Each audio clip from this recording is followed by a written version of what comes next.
Mi in angeli imamo isto poklicanost, skupaj sodelujemo v Božjem načrtu zveličanja, je dejal papež Frančišek med jutranjo mašo, ki jo je na današnji praznik nad angelov Mihaela, Rafaela in Gabriela daroval v domu svete Marte. Smo bratje po poklicanosti, je zatrdil. Oni so pred Gospodom, da mu služijo, ga slavijo in tudi zrejo slavo Gospodovega obličja. Angeli so veliki kontemplativci, kontemplirajo Gospoda, služijo mu in ga motrijo, a Gospod jih prav tako pošilja, naj nas spremljajo na poti življenja. Še posebej Mihael, Rafael in Gabriel imajo pomembno vlogo na naši poti proti zveličanju.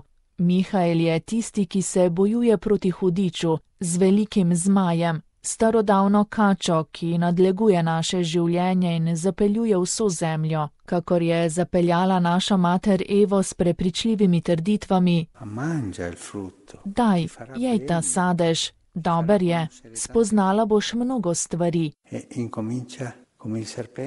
In začne kot kača zapeljevati in potem, ko pademo, nas obtožuje pred Bogom. Grešnik je, moj je. Ta moj je ravno hudičeva beseda.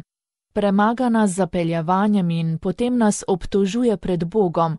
Moj je, tega bom vzel s sabo. Mihael pa se z njim bojuje, je poudaril papež.